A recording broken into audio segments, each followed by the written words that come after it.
कंचन भक्ति सागर चैनल में आप सभी का हार्दिक स्वागत है। आज अपने सुनेंगे सोमवार व्रत कथा। कथा शुरू करने से पहले कमेंट बॉक्स में शिव शंभू की जय हो जरूर लिखें। साथ ही कंचन भक्ति सागर चैनल को सब्सक्राइब करके इस वीडियो को ज़्यादा से ज़्यादा शिव भक्तों में शेयर करें। भगवान शिव शंकर आपकी सारी मनोकामनाएं पूर्ण करें। बोलो भोले शंकर की जय हो। देवों के देव महादेव बहुत ही भोले माने जाते हैं, इसीलिए उनका नाम भोलेनाथ भी है। पौराणिक मान्यता के अनुसार भगवान शंकर को प्रसन्न करने के लिए किसी खास तरह के विशेष पूजन की आवश्यकता नहीं होती, क्योंकि कहा जाता है कि वो तो भोले हैं और सच्चे मन से की गई क्षणिक मात्र भक्ति से ही वो प्रसन्न हो जाते हैं। अगर आप भी शिव जी की भक्ति और कृपा पाना चाहते हैं तो सोमवार की व्रत करें और उनकी व्रत कथा जरूर सुनें। एक बार किसी नगर में एक साहूकार रहता था। उसके घर में धन की कोई कमी नहीं थी, लेकिन कोई संतान न होने के कारण वह बहुत ही दुखी रहता था। संतान प्राप्ति के लिए वह हर सोमवार को व्रत रखता और पूरी श्रद्धा भक्ति के साथ शिव मंदिर जाकर भगवान शिव और माता पार्वती जी की पूजा किया करता था। उसकी भक्ति को देखकर एक दिन माँ पार्वती प्रसन्न होकर भगवान शिव से कहने लगी कि आप इस साहूकार की मनोकामना पूर्ण करें। तो पार्वती के आग्रह पर भगवान शिव ने कहा कि हे पार्वती, इस संसार में हर प्राणी को उसके कर्मों का फल मिलता है और जो जिसके भाग्य में हो उसे भोगना ही पड़ता है। लेकिन पार्वती जी ने साहूकार की भक्ति को देखकर उसकी मनोकामना पूर्ण करने की इच्छा फिर से व्यक्त की और शिव जी से हट करने लगी कि आप साहूकार की मनोकामना पूर्ण करें। तो माता पार्वती के आग्रह पर शिव जी ने साहूकार को पुत्र प्राप्ति का वरदान दे दिया, लेकिन उन्होंने बताया कि यह बालक 12 वर्ष तक ही जीवित रहेगा। जब माता पार्वती और भगवान शिव आपस में बात कर रहे थे तो साहूकार उनकी बातें सुन रहा था, इसीलिए उसे पुत्र प्राप्ति के वरदान की ना तो खुशी हुई और ना ही दुख हुआ। वह तो पहले की भांति शिव जी की पूजा करता रहा। कुछ समय के बाद साहूकार की पत्नी ने एक बहुत ही सुंदर पुत्र को जन्म दिया। जब वह बालक 11 वर्ष का हुआ तो उसे पढ़ने के लिए काशी भेज दिया।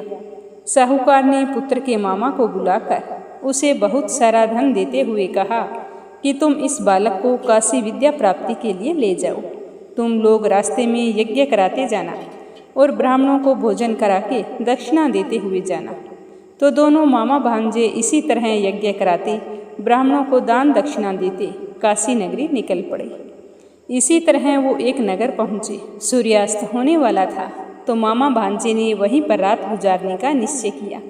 जिस धर्मशाला में वो रुके वहाँ पर राजा की कन्या की बारात रुकी हुई थी, लेकिन जिस राजकुमार से राजा की राजकुमारी का विवाह होने वाला था वह तो एक आँख से काना था। तो राजकुमार के पिता ने अपने पुत्र के काना होने की बात राजा से छुपाई थी। तो उसने सोचा कि जब राजा को इस बात का पता चल जाएगा तो कहीं वो शादी से इनकार ना कर दे। तो यह सोचते हुए उसकी नज़र साहूकार के पुत्र पर पड़ी। तो उसे देखकर वो सोचने लगा कि क्यों ना इसे दूल्हा बनाकर राजकुमारी से विवाह करवा देता हूँ। विवाह के बाद जो भी धन मिलेगा वो इसे देकर विदा कर दूंगा और राजकुमारी को अपने नगर ले जाऊंगा।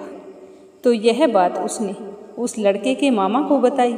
तो मामा तो थोड़ा लालची था, उसने कहा ठीक है। तब उसने भांजे को दूल्हे के वस्त्र पहनाकर राजकुमारी के साथ विवाह कर दिया। पर साहूकार का पुत्र तो ईमानदार था, उसे यह बात सही नहीं लगी। इसीलिए उसने अवसर पाकर राजकुमारी के दुपट्टे पर लिख दिया कि राजकुमारी, तुम्हारा विवाह तो मेरे साथ हुआ है, लेकिन जिस राजकुमार के साथ तुम्हारी विदाई होगी वह एक आँख से काना है। मैं तो काशी पढ़ने के लिए जा रहा हूँ। जब राजकुमारी ने चुन्नी पर लिखी बातें पढ़ी तो अपने माता पिता को सारी बात बताई। तो राजा ने अपनी बेटी को सुबह विदा नहीं किया तो बारात खाली ही वापस लौट गई। दूसरी ओर साहूकार का लड़का और उसका मामा काशी पहुँच गए। वहाँ जाकर उन्होंने यज्ञ किया और पढ़ाई शुरू कर दी। जिस दिन वह लड़का 12 साल का हुआ उस दिन भी यज्ञ का आयोजन किया हुआ था। लड़के ने अपने मामा से कहा कि मामा जी, मेरी तबीयत सही नहीं है। तो मामा ने कहा कि तुम अंदर जाकर आराम करो। तो शिव जी के वरदान अनुसार उस लड़के के थोड़ी ही देर में प्राण निकल गए। मामा ने अपने भांजे को आवाज़ लगाई तो सामने से कोई आवाज़ नहीं आई। तो मामा को चिंता हुई और उसने अंदर जाकर देखा तो उसका भांजा तो मृत पड़ा था। तो यह देखकर वो तो ज़ोर ज़ोर से रोने लगा और कहने लगा कि मैं मेरे बहन और जीजा को जाकर क्या जवाब दूंगा, किस खुशी से लेकर आया था और आज मैं कैसे वापस जाऊंगा।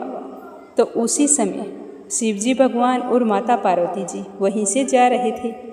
तो पार्वती ने भगवान भोलेनाथ से कहा कि स्वामी, मुझे इस आदमी के रोने का स्वर सहन नहीं हो पा रहा है, चलो चलकर देखते हैं कि यह बुरी तरह से क्यों रो रहा है। तो वो दोनों पास पहुँचे तो देखा, शिवजी ने कहा कि यह तो वही साहूकार है जिसको मैंने 12 साल के अल्पायु पुत्र का वरदान दिया था। आज 12 वर्ष पूरे हो गए हैं और यह मृत्यु को प्राप्त हो गया है। लेकिन मातृभाव से विभोर माता पार्वती ने कहा कि हे महादेव, लंबी उम्र का आशीर्वाद दे। तो भगवान भोलेनाथ ने कहा कि यह संभव नहीं है, मैंने तुम्हें पहले ही कहा था। तो माता पार्वती जी कहने लगी कि नहीं भगवान, साहूकार आज भी तुम्हारे सोमवार के व्रत करता है और पूरे श्रद्धा भाव से पूजा पाठ और मंदिर जाकर दीपक जलाता है। ये तो आपको करना पड़ेगा। अगर आपने ऐसा नहीं किया तो आपको कौन मानेगा। जब इसके माँ बाप को इसके मरने की खबर मिलेगी तो वो तो तड़प तड़प कर मर जाएंगे। तो माता पार्वती के बार बार आग्रह करने पर भगवान शिव ने लड़के को जीवित होने का वरदान दे दिया। शिव जी की कृपा से वह लड़का फिर से जीवित हो गया और अपनी शिक्षा पूरी करके अपने मामा के साथ काशी से अपने नगर की ओर रवाना हो गया। दोनों चलते चलते उसी नगर में जा पहुँचे जहाँ उस लड़के का विवाह हुआ था। तो उस नगर में जाकर उन्होंने यज्ञ का आयोजन किया। उसी समय उस नगर का राजा वहाँ से गुजर रहा था। तो उसने जैसे ही उस लड़के को देखा तो पहचान लिया और कहा कि मैं सही कह रहा हूँ, तो मेरी बेटी का विवाह आपके साथ हुआ है। तो उसने कहा, हाँ मेरे साथ हुआ था, मैं तो काशी पढ़ाई करने के लिए जा रहा था।